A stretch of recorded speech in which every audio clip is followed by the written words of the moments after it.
হিমালয়ের কোলে কৈলাসে সবকিছু বেশ শান্ত শান্ত চলছিল, কিন্তু শান্তি যতদিন থাকে শিব দুর্গার সংসারে সেটা একটু কমই দেখা যায়। কারণ দুজনেই অতি শক্তিশালী, অতি গম্ভীর, কিন্তু ভিতরে ভিতরে ভীষণ আবেগী।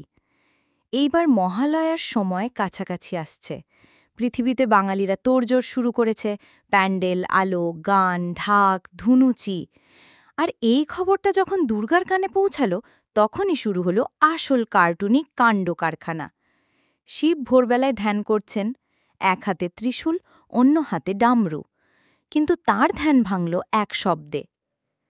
শিব, শোনো তো, আমি বাপের বাড়ি যাব। শিব চোখ খুললেন। ধ্যান ভেঙে একটু বিরক্তই লাগছে। বললেন, দেবী, তুমি তো প্রতি বছরই যাও, আবার এখন এত জোরে ঘোষণা করার কি আছে? দুর্গা ঠোঁট ফুলালেন। কি বললে? প্রতি বছর যাই মানে? তুমি কি মনে করো আমি বাপের বাড়ি যেতে খুব পছন্দ করি বলে যাই? না না, আমার মা বাবা ভাই বোনেরা অপেক্ষা করে, আমি না গেলে তারা কাঁদবে। শিব মৃদু হেসে বললেন, আরে তুমি তো 10 দিন থাকো, আর আমি এখানে একা, ভক্তদের কি হবে? তোমার সন্তানরা তো সব সঙ্গেই যায়, আমি একলা চাঁদের আলো দেখে বসে থাকি। দুর্গা এবার রেগে গিয়ে হাত কোমরে রাখলেন। ও মা, আমি বাপের বাড়ি যাব না তা কি হয়? আর তুমি একা একা দুঃখ পাও, সেটাও কার্টুনের মতো নাটক। কার্তিক, গণেশ, লক্ষ্মী আর সরস্বতী দৌড়ে এলো। তারা জানে মায়ের রাগ মানে কৈলাসে ভূমিকম্প শুরু হতে দেরি নেই। গণেশ, বাবা, মা রেগে গেছে, এখন যদি তুমি বলো যেও না, তবে মহাপ্রলয় হবে। কার্তিক, ঠিক বলেছ, মা যদি চুলের খোঁপা খুলে দেন তবে বজ্রপাত হবে। আমরা সবাই একসাথে বলি, মা যাও, মা যাও। সরস্বতী, কিন্তু মা, গেলে আমি পুজো কমিটিগুলোর গান শোনার সুযোগ পাই, নতুন নতুন গানের চর্চা হয়, তাই আমিও চাই মা যাক। লক্ষ্মী, হ্যাঁ, মা গেলে তো বাজারে কত কেনা বেচা হয়, সোনা, কাপড়, মিষ্টি, সব কিছুর ধুম, তাই অর্থনীতির স্বার্থেও মা যাওয়া জরুরি। শিব মাথা চুলকালেন।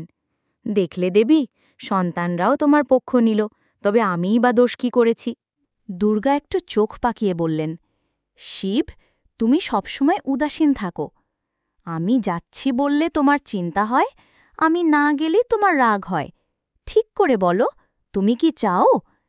শিব গম্ভীর হয়ে বসে বললেন, আমি চাই তুমি আমার সঙ্গে থেকো, পঞ্চমী থেকে দশমী পর্যন্ত অন্তত। পৃথিবীতে যারা পুজো করে তারা তোমার ছবি, প্রতিমা দেখে খুশি থাকবে। তুমি কেন শরীরে গিয়ে যাও?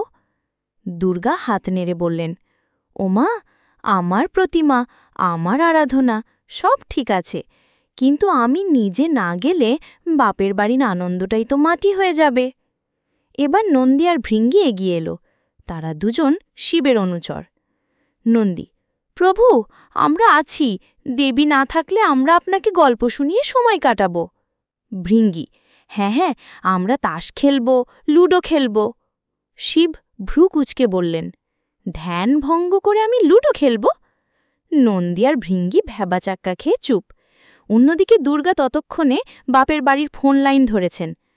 হ্যালো মা, আমি আসছি, বাবা যেন মিষ্টি তৈরি রাখে, আর গঙ্গা, যমুনা সবাই আসুক আমাকে নিতে। শিব হাহাকার করে বললেন, দেবী, অন্তত এবার না যাও। দেবরাজ ইন্দ্র, বিষ্ণু, ব্রহ্মা সবাই এসে হাজির। তারা বলল, দেবী, আপনার আগমন ছাড়া পৃথিবীতে পুজোর আনন্দ হয় না। তবে শিবও ঠিক বলছেন, তিনি একা হয়ে যান। এবার একটা সমঝোতা হোক। দুর্গা কপালে হাত দিয়ে বললেন, তাহলে সমাধান কি? বিষ্ণু হাসি দিয়ে বললেন, দেবী, আপনি প্রতি বছরই পৃথিবীতে যাবেন, তবে শিবকে লাইভ টেলিকাস্ট দেখানো হবে। ভক্তরা যেভাবে পুজো করছে সব তিনি কৈলাসে বসেই দেখতে পাবেন। শিব মাথা নেড়ে বললেন, ঠিক আছে, তবে প্রতি দশমীতে দেবী আমার জন্য কৈলাসে মিষ্টি বাক্স নিয়ে ফিরতে হবে। সবাই হেসে উঠল। অবশেষে নির্দিষ্ট দিনে দুর্গা সিংহে চেপে সন্তানদের নিয়ে রওনা দিলেন। শিব দাঁড়িয়ে হাত নেড়ে বললেন, যেও তবে, কিন্তু তাড়াতাড়ি ফিরো। দুর্গা মিষ্টি হেসে বললেন, চিন্তা করো না, আমি মায়ের বাড়ি যাচ্ছি, কিন্তু তোমার জন্য শাড়ি, মিষ্টি উপহার নিয়ে ফিরব। শিব একটু লজ্জা পেলেন। ভক্তরা পৃথিবীতে উল্লাসে মাতল। এভাবেই প্রতি বছর একই নাটক চলে। দুর্গা বলেন যাব, শিব বলেন যেও না, ঝগড়া হয়, তারপর সমঝোতা হয়।